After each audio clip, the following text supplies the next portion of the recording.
You look like a monster. My colleague Mia suffered severe facial injuries in a traffic accident.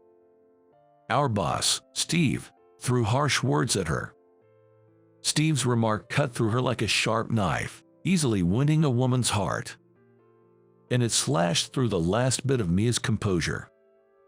Mia was looking down, covering her face with her hands. Seeing Mia's tears, I felt a surge of heat throughout my body. I approached Mia and covered her with my suit jacket from head to toe. "It's all right. Leave it to me." "What?" Saying that, I made a call to someone. "My name is David.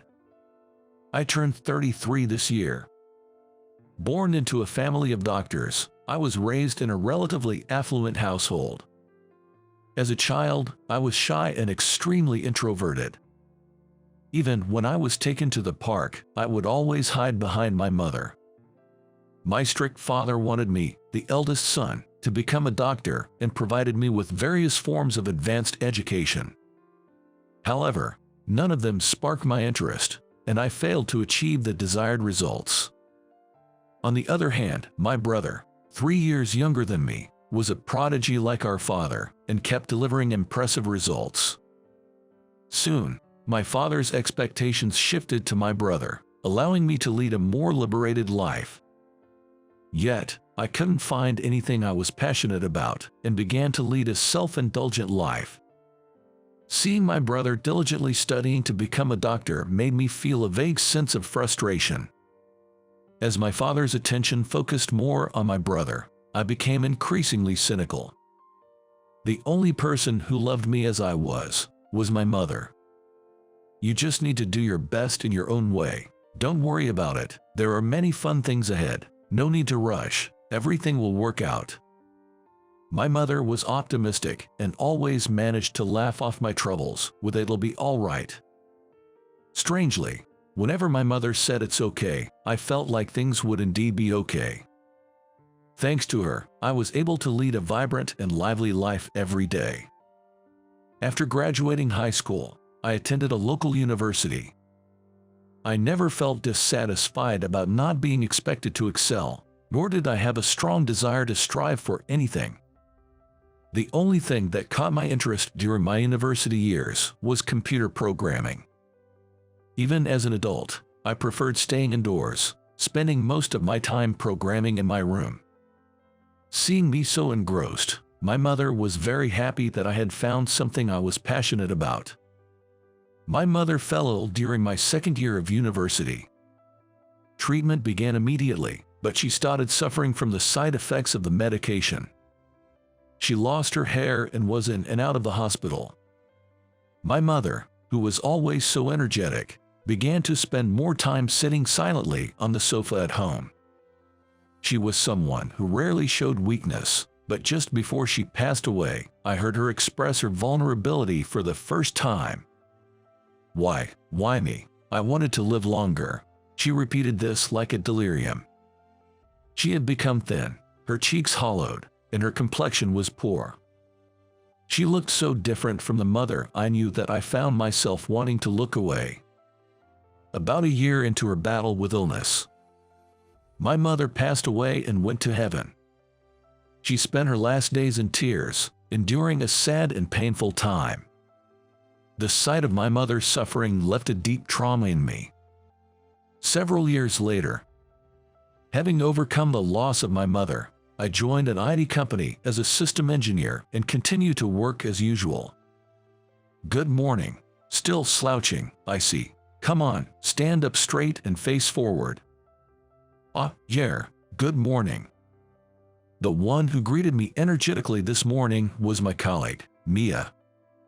She has been a colleague since the beginning of my career, and we are the same age. I'm not good with women, and she was the only woman I could talk to easily. I still remember the day I first met her. "I'm Mia, assigned to this department starting today. Nice to meet you." "I'm David. Nice to meet you too." "David, nice to meet you. Just call me Mia." Yes. I was quite surprised by Mia's high communication skills. Mia is a rare female system engineer in this industry. Moreover, her skills are exceptional. It's rare for women to thrive in this industry. But she is skilled and more proactive than anyone else. And she is unbeatable, being both capable and beautiful. Although she can be a bit meddlesome, Mia's endless cheerfulness has always been a great help. Her attitude towards work is also very serious and sincere.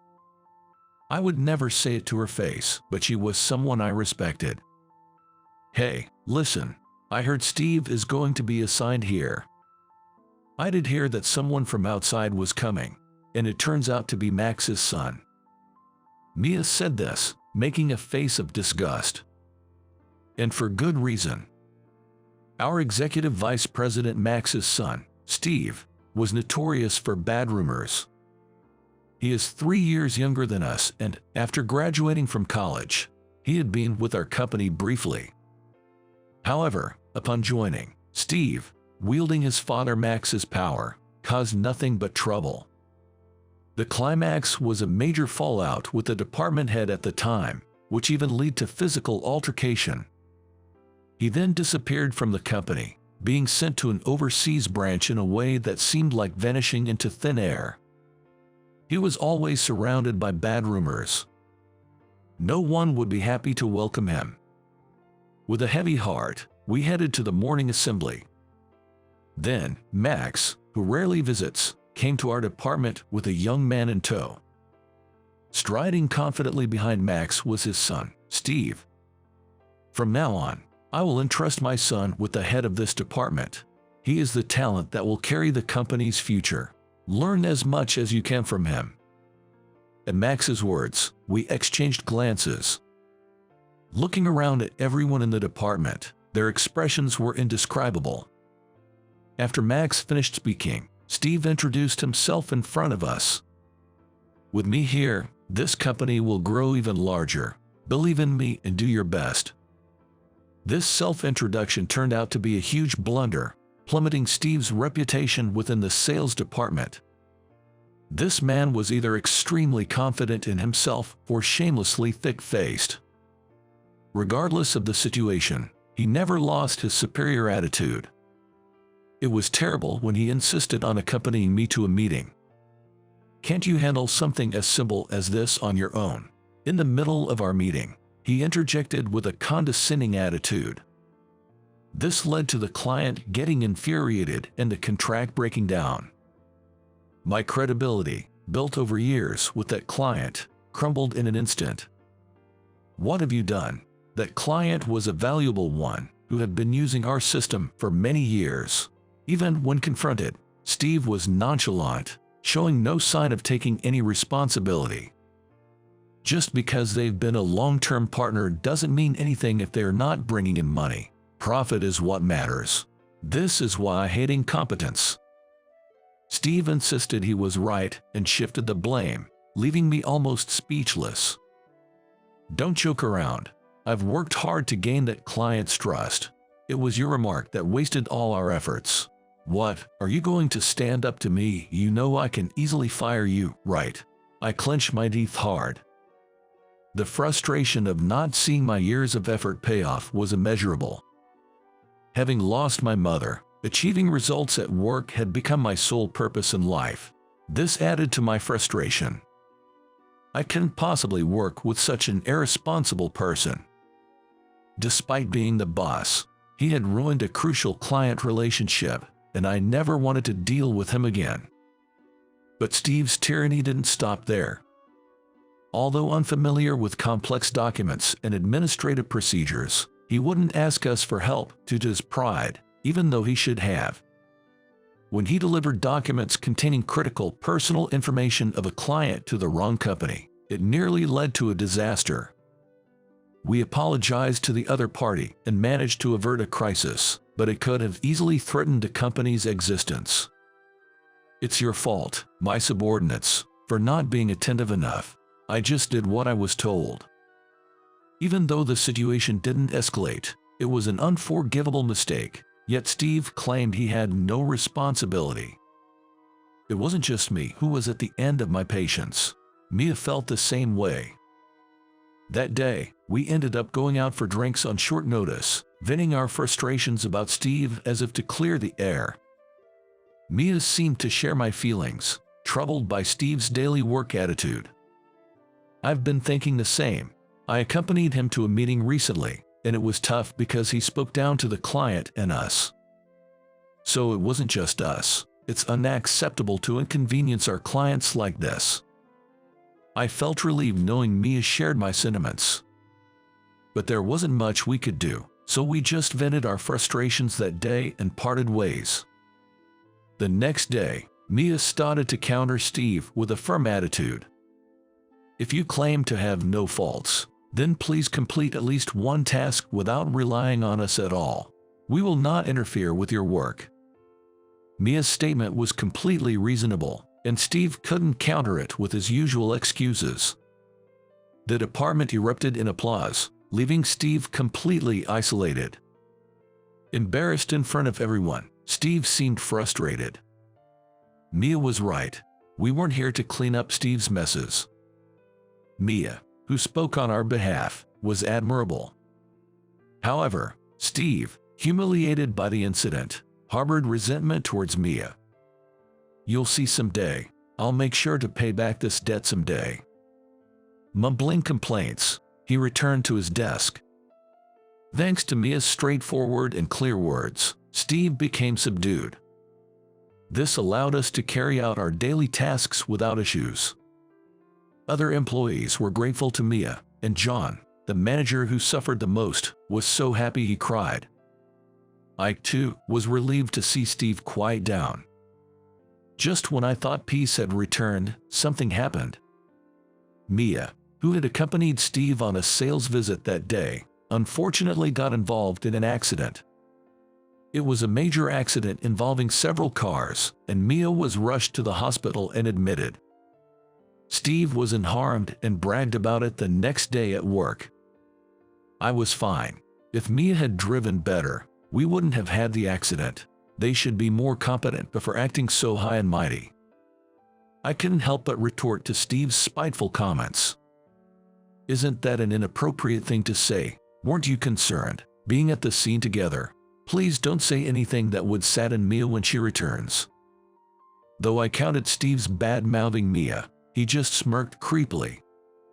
Seeing his expression gave me a bad feeling. That's if she can come back from the hospital. Steve, making unsettling remarks, seemed to hint at knowing something. The meaning of his words became clear 2 months later. When Mia returned to work after being discharged, it was a terrible sight. Mia, it's a burn. It's not pleasant to look at, right? I'm sorry. Saying that, Mia looked down and went to her desk. Normally, she would greet me with a big smile and a pat on the back. I felt a bit of loneliness as Mia went to her desk without making eye contact with me, unlike her usual self. Mia, who had come to work, had half of her face still not healed and covered in bandages. This small visible part of her skin seemed severely damaged, far different from her previously clean and smooth complexion. Her teeth were also chipped, and her cheeks appeared sunken, possibly from not being able to eat properly. Mia had become almost unrecognizable, and I couldn't find the right words to say to her. I knew she had been badly injured, but I hadn't imagined it would be to the extent of damaging half of her face. Mia sat at her desk, covering her face with one hand.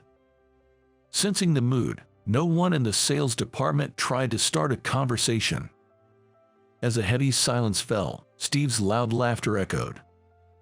What's with that face? You look like a monster. I can't believe you can walk around outside with a face like that. His words, sharp as a knife, easily wounded a woman's heart and tore through Mia's barely maintained composure. Mia, no doubt, heard Steve's words too. She looked down, covering her face with her hands. But I didn't miss the slight trembling of her shoulders. Tears, I presumed, began to fall from her hands covering her face. Having worked with her for nearly a decade, It was the first time I saw her cry. She was always the one who brightened up those around her with her smile. Seeing Mia's tears, I felt a surge of heat throughout my body. I approached Mia and covered her with my suit jacket from head to toe. "It's all right. Leave it to me." "What?" Saying that, I embraced her shoulder and led her into a meeting room. "Why did this happen? Why?" Mia, reaching her breaking point, began to cry uncontrollably. She looked at me, her face tear-stained and sweaty. At that moment, I was reminded of my late mother. My mother, too, had a terrible appearance before she passed away, crying over her fate. Back then, I didn't know what to do and could only stay by her side. I had had enough of losing the smiles of those I cared about. "Mia, trust me. I will definitely help you." I said that and offered my hand to Mia. Although hesitant, when Mia took my hand, I thought to myself that I couldn't let her suffer the same fate as my mother. I firmly gripped her hand back and assured her, "I'll take care of it. I want to see you smile again." As I said this, Mia looked surprised and her tears stopped. I patted her back gently, just as she had always encouraged me. "It's okay. I'm here for you. I might not be much, but I'm here." "No, I'm really grateful. Thank you." After reassuring Mia, I immediately went to another room and called a certain person. My brother, a renowned surgeon, is someone I deeply respect. It had been a while since I last called him, so I felt a bit tense. "Hi David, what's up? It's rare for you to call. Is something wrong?" I heard a familiar voice from the other end of the line. I was worried he might not answer because it was morning, but thankfully, he did. I explained Mia's injuries to my brother and asked if there was anything he could do. He agreed to introduce me to his most reliable contact. "I'd like to see it myself. Can you come here after work?" Relieved by my brother's words, I agreed. After work, I took Mia to my brother's clinic. Can it really be fixed? The doctor who treated my injuries said it would be difficult to restore my face to how it was before, and that famous doctors have long waiting lists. If it comes into my brother or father's hands, they can heal Mia's injuries. The famous doctor she mentioned must be either my father or brother. They are among the top surgeons. I've heard them talk about a patient who had suffered burns to their face before. Mia and I entered the clinic where my father and brother were. "It's been a while. You never show your face around here." My father greeted me. Then, my brother examined Mia's facial injuries in the consultation room. He nodded as he responded, "Yes, there's no abnormality in the bones and no muscle loss. Dad said it should be manageable. You'll need to be hospitalized for a while. Next, we'll proceed with the surgery." Hearing these words, Mia, who had been downcast, brightened up, looking revitalized. After deciding on the surgery, Mia showed me a smile in a taxi on the way back. "I've been so worried that I might have to live with this face for the rest of my life. But thanks to you, David, I feel like I can go back to how I was before, and that makes me really happy. Thank you." Seeing Mia's spirits lifted, I felt relieved. But in truth, it was all thanks to my father and brother. Once my face is back to normal, I'll get back at Steve. I'll never forgive him. Suddenly, Mia became angry. I thought her anger was because of Steve's taunting words that had deeply hurt her, but it seemed there was more to it. It wasn't just what he said that time. "I'm angry about Steve's drunk driving. I'm sure he had been drinking. His driving was erratic, and that's why I tried to take over." Mia, unable to contain her anger, started talking about what happened during the accident. Mia, who didn't trust Steve at the time, accompanied him on a sales visit. Steve was driving, with Mia as the navigator in the passenger seat. However, she noticed the smell of alcohol on Steve right after they set off. Mia offered to take over due to his reckless driving, but haughty Steve refused to give up the driver's seat, leading to the accident.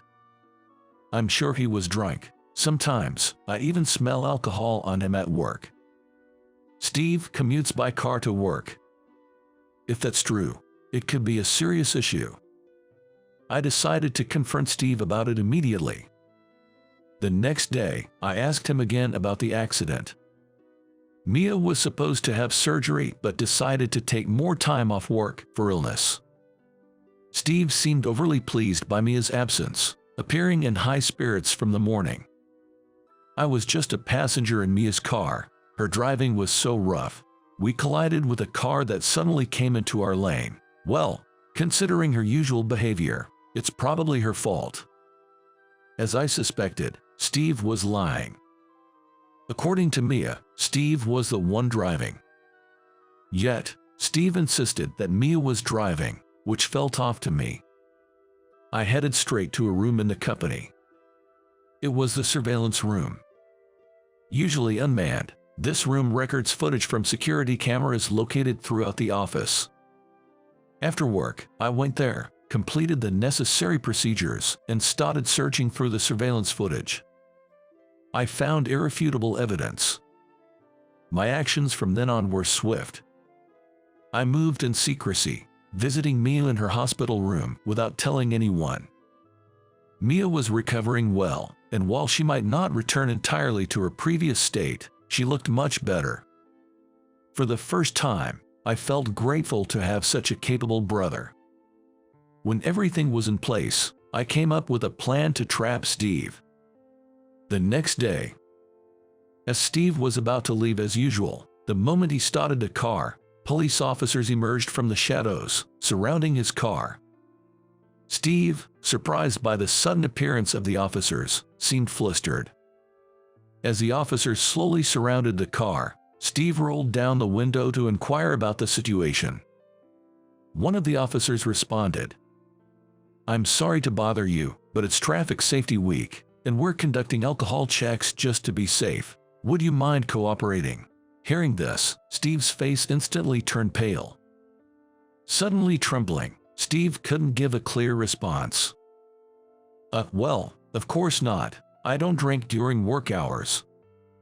Steve's agitation was evident in his behavior. The officer pressed further. "We've had reports of employees drinking during work hours, which is why we're carrying out these surprise checks." "Well, I did have a few drinks last night, so it's possible there's still some alcohol in my system." "You had a drink. You know that if alcohol is detected, it constitutes drunk driving, right? We appreciate your cooperation." The suspicious officer kept questioning Steve, which led to a discovery when they followed him home. Steve had already been involved in a hit-and-run incident. Evidence at the scene, including tire marks, confirmed that Steve was the culprit. It was also revealed that Steve suffered from alcoholism. Steve was known to drink alcohol indiscriminately, regardless of time and place. He was even drinking inside the office, and various security cameras captured him consuming alcohol. Furthermore, I found footage from a security camera showing Steve drinking in the break room before heading out on sales on the day Mia had her accident. Mia's statement was the final blow. Steve had caused an accident while drunk. The truth was his selfish doing. But what was worse was how he handled the accident. It turned out that Steve was the one driving that day, with Mia sitting in the passenger seat. This was later clarified by a police investigation. Sensing something was wrong with how Steve was driving, Mia offered to drive instead, but he stubbornly refused. After the accident, only Mia was seriously injured. He had the first responders take Mia away and then falsely reported to the police that the accident was caused by Mia. Despite his abhorrent actions, he tried to pin the driving on Mia and elusively escape responsibility. Mia, who was unaware of this, was shocked to learn the truth. Preoccupied with her facial injuries, it seems she had never even thought about who was being blamed for the accident. All these were shameful attempts by a man trying to escape responsibility. As a result, Steve was arrested by the police. Given the evidence and the gravity of his actions, the officers said he couldn't avoid punishment. Following Steve's arrest, the company decided to discipline both him and Max. Due to his son's foolish actions, Max saw decades of his efforts go down the drain. Thus, Steve faced the full consequences of his actions. He now has to live with and confront his crimes. In adulthood, it's not status, power, or ability that matters. The crucial aspect is taking full responsibility for one's actions. I hope Steve reflects on his actions and reforms.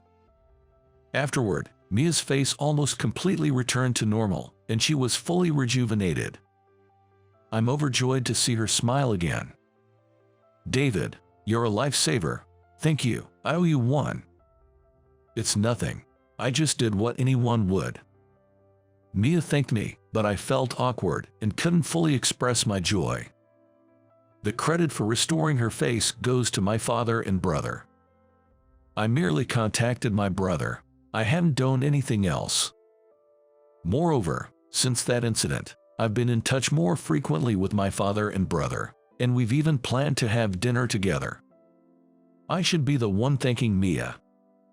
Without you, I might not have received help from your family. You were there for me when I was hurt and in tears, David. Mia blushed and looked into my eyes intently. Well, do you have time today? I'd like to express my gratitude, so I'd be happy if you could join me tonight. My heart raced as I saw Mia blush. Nervously nodding to the unprecedented formal invitation to dinner, I saw Mia's cheeks relax into a happy smile. Subsequently, Mia and I began dating and eventually decided to get married. On our wedding day, Mia, dressed in a wedding gown, looked stunningly beautiful. We concluded our reception surrounded by the blessings of our family, colleagues, and friends. Surely, my mother was watching over us from heaven. Some time later, Mia gave birth to a baby girl. I was so thrilled I felt like jumping for joy at the sight of our adorable child. After losing my mother, I had immersed myself in work, but now my focus shifts to protecting my new family. I intend to shower my daughter with the same abundance of love that my mother had given me. And in this one-time journey of life, there will undoubtedly be unfair and challenging moments. During such times, I remind myself, it will all work out.